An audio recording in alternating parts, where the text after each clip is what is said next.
ನಮಸ್ಕಾರ ಸ್ನೇಹಿತರೆ, ಇಂದಿನ ನಮ್ಮ ವಿಡಿಯೋದಲ್ಲಿ ನಾವು ತಿಳಿಯಲಿರುವುದು ದರಿದ್ರ ಗಂಡಸರ ಲಕ್ಷಣಗಳು. ಇದು ಹಣದ ಕೊರತೆಯ ವಿಷಯವಲ್ಲ, ಇದೊಂದು ಮನೋಭಾವ, ಜೀವನದ ಶೈಲಿ.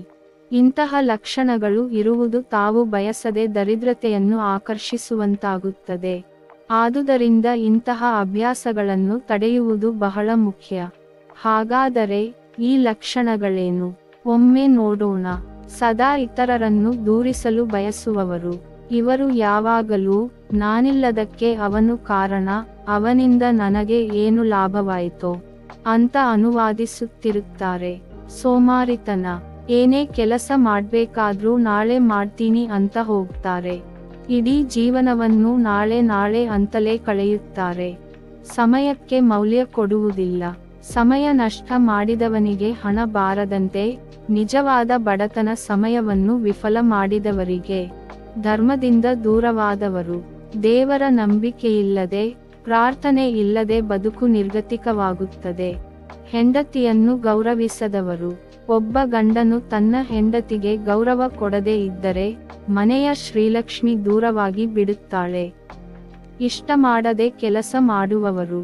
ಸಂತೋಷದಿಂದ ಕೆಲಸ ಮಾಡದವನು ಯಶಸ್ಸನ್ನು ಕಾಣಲಾಗದು. ಹಳೆಯವರ ಸಲಹೆ ಲೆಕ್ಕವಿಲ್ಲ. ಅನುಭವಿಗಳ ಮಾತು ಕೇಳದೆ ಸ್ವಂತ ದಾರಿಯಲ್ಲೇ ನಾಶವಾಗುತ್ತಾರೆ. ವ್ಯಸನಗಳಲ್ಲಿ ತೊಡಗಿರುವವರು. ಮದ್ಯ, ಮಾಂಸ, ಧೂಮಪಾನ ಇವೆಲ್ಲವೂ ದರಿದ್ರತೆಯ ಬಾಗಿಲು. ಇತರೆ ವ್ಯಕ್ತಿಗಳ ಯಶಸ್ಸಿಗೆ ಈರ್ಷೆ.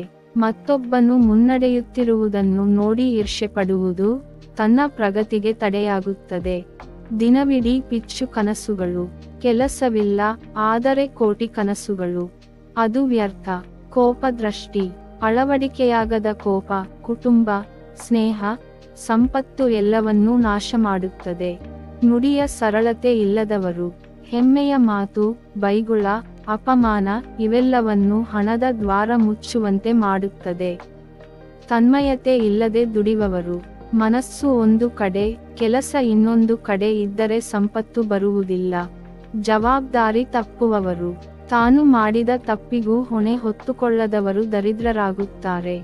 ದಾನಧರ್ಮ ಇಲ್ಲದವರು. ಕೊಡುವ ಮನಸ್ಸಿಲ್ಲದವರಿಗೆ ಬ್ರಹ್ಮಾಂಡವೂ ಕೊಡುವುದಿಲ್ಲ. ಬೇರೆಯವರ ಬದುಕನ್ನು ಹೋಲಿಸುವವರು. ಅವನಿಗೆ ಇದೆ, ನನಗೆ ಏಕೆ ಇಲ್ಲ ಅನ್ನೋದು ಶಾಶ್ವತ ತೊಂದರೆ. ಮನೆಗೆ ನೆಮ್ಮದಿ ಇಲ್ಲದವರು. ಅದೃಷ್ಟವನ್ನು ಮನೆಗೆ ಶಾಂತಿ ಇಲ್ಲದಿದ್ದರೆ ಉಳಿಸಿಕೊಳ್ಳಲಾಗದು. ಸದಾ ದುಃಖದಲ್ಲಿ ಮುಳುಗಿರುವವರು. ಸಂತೋಷವಿಲ್ಲದೆ ಬದುಕಿದರೆ ಸಂಪತ್ತು ಬಾರದಂತೆ. ಹೆಣ್ಣಿನ ಶಕ್ತಿ ಬಗ್ಗೆ ಗೌರವವಿಲ್ಲದವರು. ಯಾವ ಗಂಡ ಹೆಣ್ಣನ್ನು ತೀರ ದಿಕ್ಕು ತಪ್ಪಿದಂತದ್ದು ಅಂತ ಅನ್ನಿಸುತ್ತಾನೋ ಅವನು ಮುಂದೆ ಸಾಗಲಾರ. ಅದೃಷ್ಟವನ್ನೇ ನಿಂದಿಸುವವರು. ನನ್ನ ಲಗ್ನೆ ಹಾಳು, ಅದೃಷ್ಟ ಒಳ್ಳೆಯಲ್ಲ ಅಂತ ಬಿಟ್ಟು ಬಿಡುವುದು ಸೋಲಿಗೆ ಆಹ್ವಾನ. ಈ ಎಲ್ಲ ಲಕ್ಷಣಗಳನ್ನು ದೂರವಿಟ್ಟು ಶ್ರಮ, ಶ್ರದ್ಧೆ ಮತ್ತು ಧರ್ಮದಲ್ಲಿ ನಂಬಿಕೆ ಇಟ್ಟು ಮುಂದೆ ಸಾಗಿದ್ರೆ ಸಂಪತ್ತು, ಶಾಂತಿಯು ನಿಮಗೆ ಬರುತ್ತದೆ. ವಿಡಿಯೋ ಇಷ್ಟವಾಯಿತಾ? ಲೈಕ್ ಮಾಡಿ, ಶೇರ್ ಮಾಡಿ ಮತ್ತು ಚಾನೆಲ್ಗೆ ಸಬ್ಸ್ಕ್ರೈಬ್ ಮಾಡೋಣ. ಹೆಚ್ಚು ಧಾರ್ಮಿಕ, ಜೀವನೋಪಾಯದ ಟಿಪ್ಸ್ಗಾಗಿ ನಮ್ಮ ಜೊತೆ ಇರಿ. ಧನ್ಯವಾದಗಳು.